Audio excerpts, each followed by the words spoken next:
what started out for me as just a little simple curiosity about, haha, what a niche, random thing, like why is everyone so obsessed with butter, ended up being so big picture. And I think but the most telling thing to me was one of my followers who's not from New Zealand was like, what is this question that you're asking? How much butter are people really eating that it's making a significant dent in their household expenses?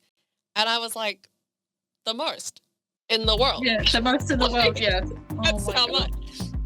Butter's become this creamy little proxy for the rising cost of living in Aotearoa. Today we're exploring the question of why New Zealand butter is so expensive when we make so much of it right here. Once you start digging, a lot of it actually starts to make more sense. It's not just about butter, it's about global markets, currency swings, supply chains, and farmers making pretty rational choices in a global system that just wasn't built to favour butter-eating Kiwis. Kind of hilarious how Kiwis really choose the price of butter to measure the cost of living. I don't know whether other countries do the same thing. Yeah, not that I could find. Like, the whole reason I was so curious about this is because I felt like I was having conversations about it every single week with people that I knew, or people in New Zealand, and people who had left New Zealand. So I live in Melbourne, but New Zealanders would come here and then they would start talking about how much does butter cost here versus back home. So I thought, okay, there's definitely something here. And then I noticed a lot of stories about it in the news. So Yeah, I saw your collage of all of those articles. The New Zealand Herald, the Spin-Off, RNZ, The Guardian. I think after doing all of this research and stuff, I did find it hilarious that US is the highest consumer of butter by volume, but actually per capita, New Zealand is the highest consumer. yes, per capita, yes, I know. Crazy, yeah. So maybe that's why we talk about it so much. I think I probably get a block of butter maybe once a year for Christmas, but otherwise I can't really relate. I would say, yeah, almost every day. And I've always really loved Lurapack ever since I was a kid. Sorry, New Zealand. I like Lewis Road Creamery butter slightly more than Lower Pack. I've never tried it. Oh, it's really good. Can I bring butter into Australia if I come and see you? There's no way. That sniffer dog will be on you, Anne. Like, Anyway, but then there was also Buttergate, right? yes, it was huge. It was like a huge part of the media cycle. There was like red banners on news sites being like, Nicola Willis is meeting with the Fonterra CEO. It was nuts. It was actually nuts. And I think at that point I was like, okay, we need to dig into this. This is why we've gone down some rabbit holes. It's been really fun. It's such a simple question. Yeah, deceptively. I thought it'll be like two different things. I could write a little blog about it, 500 word. No. As you mentioned before, right, the question was, why is New Zealand butter so expensive when we make it here? And I had to break that down into its parts. The first question I asked myself was, is New Zealand butter actually getting more expensive? Because, we know there's inflation. Is it getting more expensive beyond what we would reasonably expect? And also, like, compared to other staples, I think New Zealanders do think of butter as a staple. So I thought milk and bread. I had a look into some data from Stats New Zealand and Figure New Zealand. Shout out to them because that data is all, freely available and open source. And yes, when you look into it and you compare the retail price of butter, milk, and bread, butter has risen dramatically more than the other two products. So it actually increased by 56% between Feb 2023 and June 2025. And in the same period, the other two products remained fairly stable in price. Like, both saw a little increase over the course of 2025, but nothing dramatic. But a 56% increase is huge in that kind of time frame. And we have graphs. And that red line is just like a hockey stick compared to the others. Yeah. And I put both graphs in. I put the prices per unit and then the percentage change, because when I saw that little increase in milk, I was like, oh, maybe there's something there. Maybe it's the price of milk went up, so obviously the price of butter went up. But no, when you look at all the prices together, butter's kind of the only thing that's like really increased. And I looked at a couple other things actually. Figured New Zealand is great. They've got data for all kinds of consumer products, peanut butter and margarine as well, and olive oil. So I looked at other fats. It's like in the fats category. But no, just butter. Just butter was the outlier. So this is when I got really excited. So what's the deal? The next part of the question, which is, why is the butter so expensive when we make it here? And to get into this, we have to talk a little bit about how the industry works. And I thought this might be common knowledge, but we'll just get into the basics. 80% of New Zealand farmers sell their milk to Fonterra, which is a co-op that they all own together. There are smaller producers, independents, but just for the purposes of this, like at this scale, we're going to be talking about Fonterra. They then process it and turn it into products. So they own consumer brands like Anchor and Meadowfresh, pretty household names in New Zealand. And then it sells those products on the global market. So one part of the answer is that though we make it here, most of it doesn't stay here. And that's about 95% of dairy products which are exported. So the global supply and demand will set the pricing. And before we dive deeper into the kind of global market exposure, I did go on some side tangents, like the price of milk, does that impact the price of butter? There are a lot of dairy industry publications on this, and a few things can influence the farm gate price of milk. So that's what they call the price that the farmers sell it for. And from what I can tell, if they have dry seasons, they have less grass, that means less feed for the cows. So that would be a low yield, a low supply of milk, which would affect the price. But nothing that was compelling enough to say, yeah, this is why we see the hockey stick, basically, price of butter. And we would love to hear from farmers or people who know, from the industry, because it was pretty surface level. Moving on, diving deep into global markets. New Zealand is actually the number one exporter of butter in the world. So not the number one producer. We're about number 5 in the world. Is number one the US? Number one, I think number one is India. Oh, okay. Yeah, cool. and a fun little, I think New Zealanders love to talk about per capita because it is a small country, but, in a lot of categories it does punch above its weight. We're not the biggest producers in the world, but we are the biggest per capita, as in 98 kgs of butter per person, which is depending on your weight, more than your body weight of butter.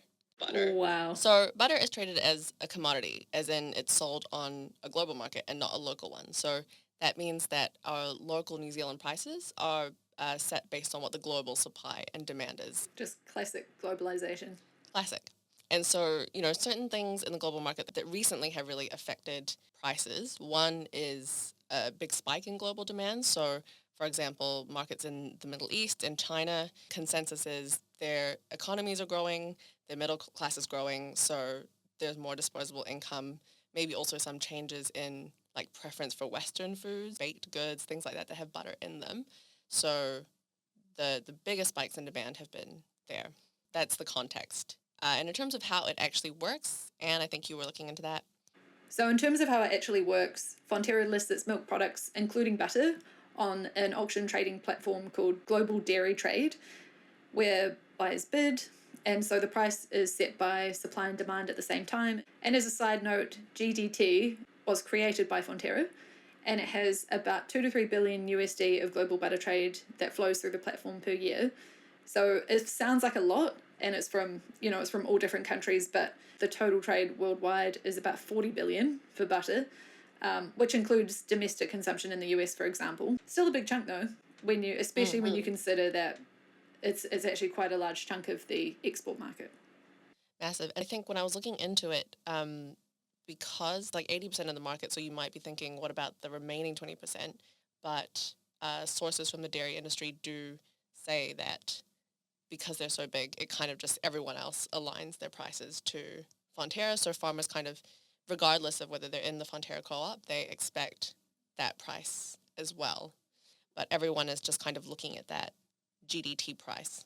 Yeah, so I was interested in what the independent producers do, and looking at Lewis Road Creamery, they're owned by Southern Pastures, and that sells a portion of its products through the GDT, but they also have a paddock to plate model for their specialised butter.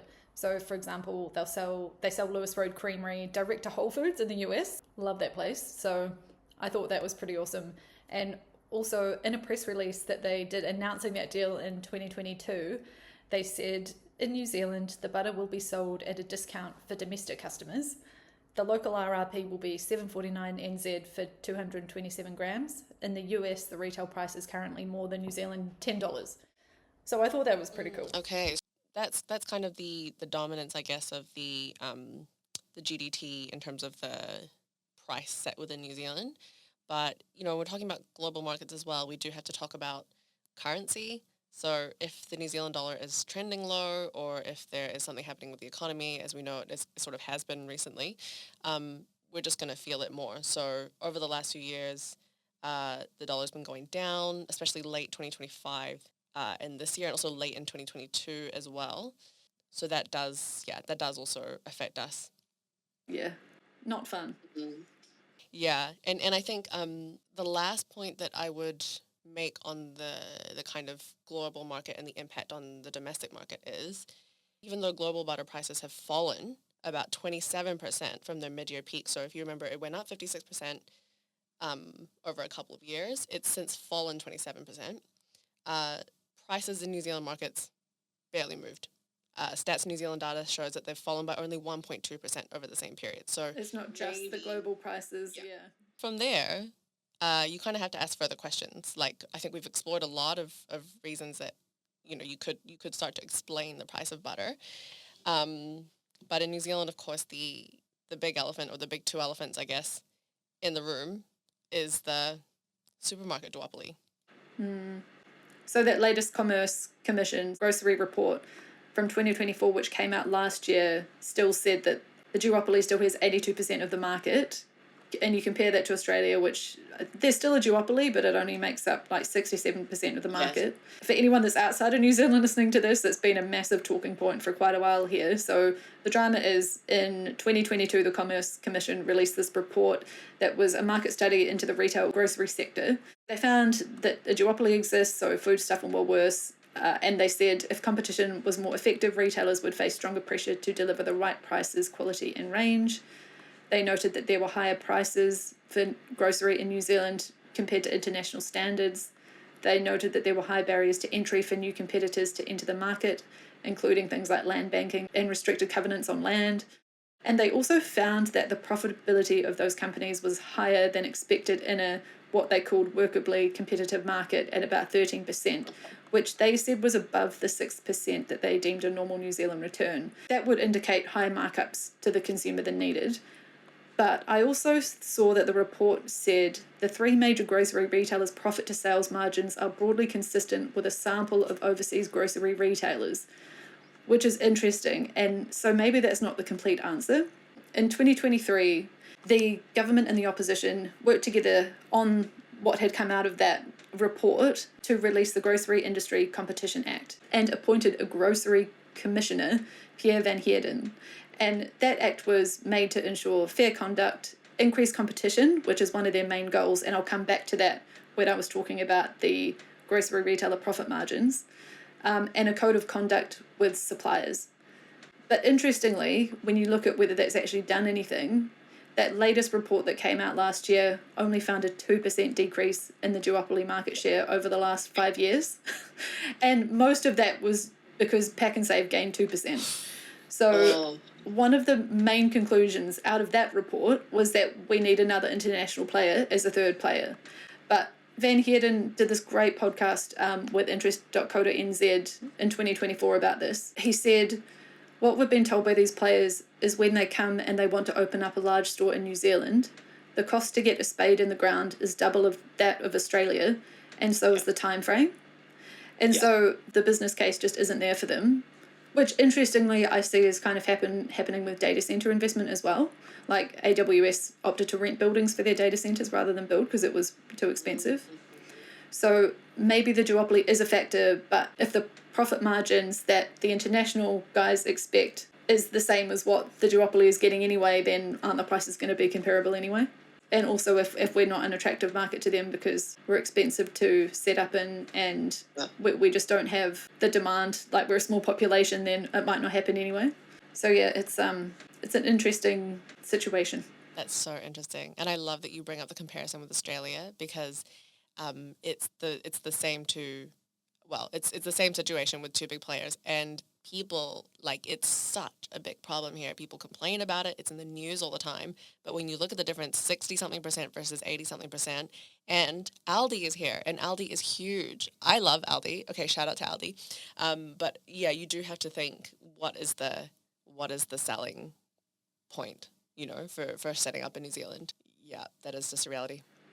There are so many rabbit holes to go down with this. So that I think that's the thing. Like, this one has so many rabbit holes because there are so many seen and unseen ripple effects from there being a monopoly or a duopoly. And Commerce Commission cares about it because they care about capitalism functioning in the way that it's supposed to.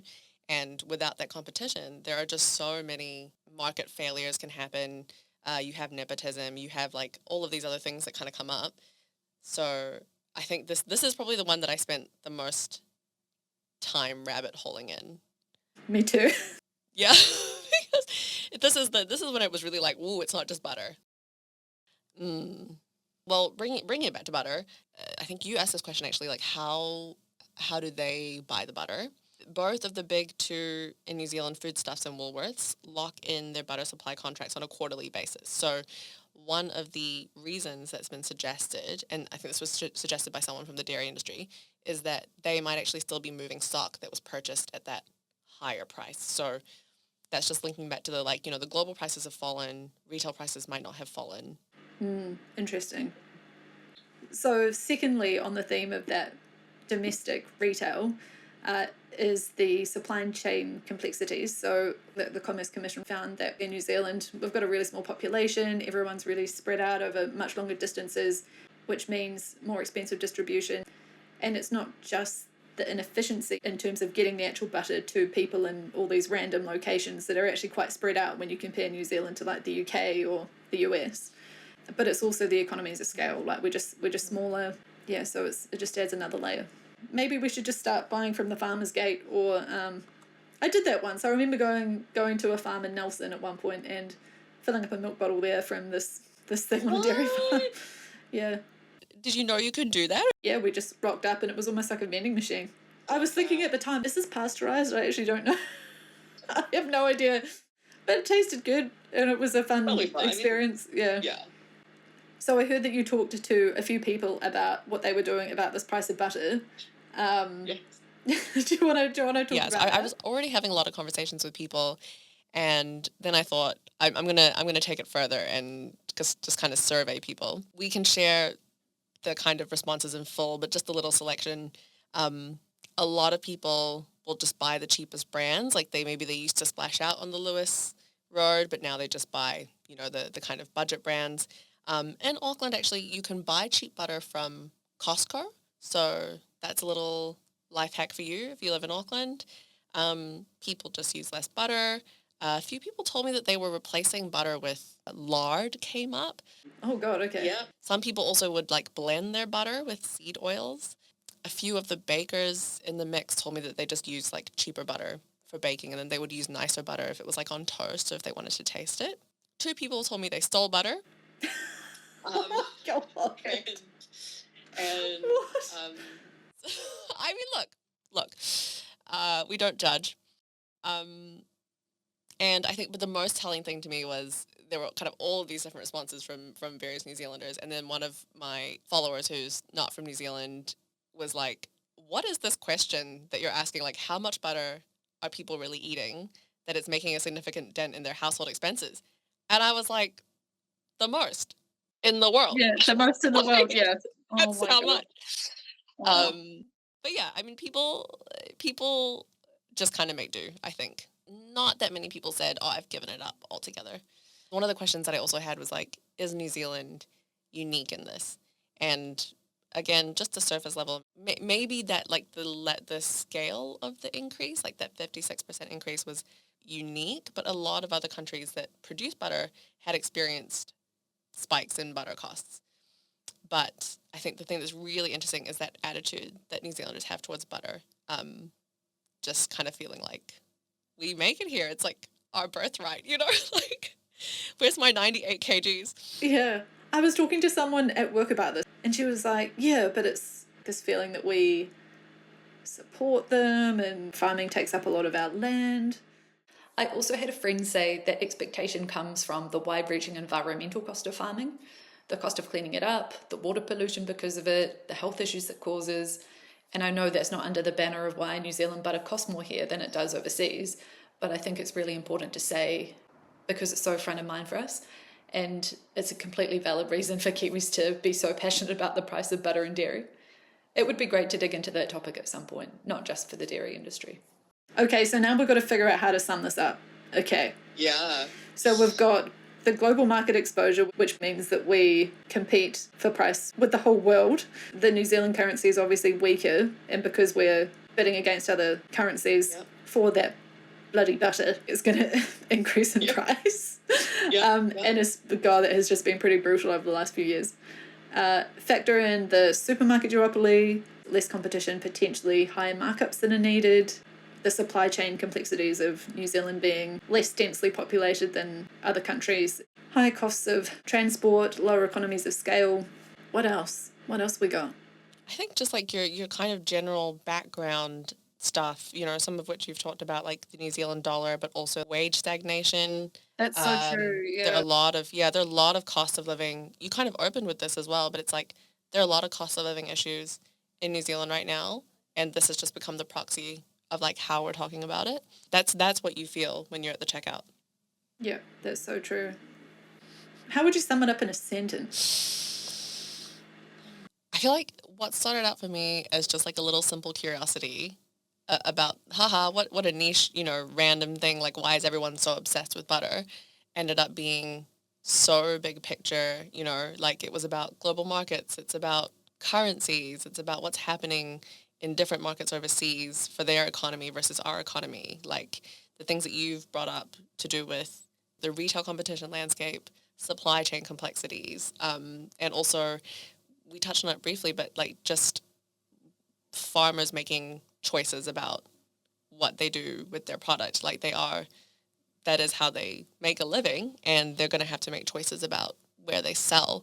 So like it's common sense that you would go for the highest price. It's just basic economics. Yeah. Love to know if people have questions or, any kind of like input into this. This easily could have been 3 episodes. Things that we got wrong or things that we haven't considered, or I'd love to hear from, farmers or people that get their butter from other means that we haven't thought about. People have been talking about this for like almost a year now. And when I posted that poll the second time, people still had the same questions. Wait, I don't get it. Like, why do we pay so much? We make it here. But it's so many layers to think about. I feel like the fact that it's a global market is probably the biggest factor. Actually, I don't know if that's true, because it's not as expensive in other countries. It's not, is it? Yeah. Maybe it's like a third or something. It is a split of many different factors. Thanks for listening to episode 1 of Unqualified Citizen. We're really keen to hear your feedback and thoughts on the price of butter. We also put the article on our website, unqualifiedcitizen.com. You can find all of our references for the episode in the show notes or on our website. And we're always keen to hear from you about anything we haven't considered, things we don't know, questions or topics you'd like to see covered.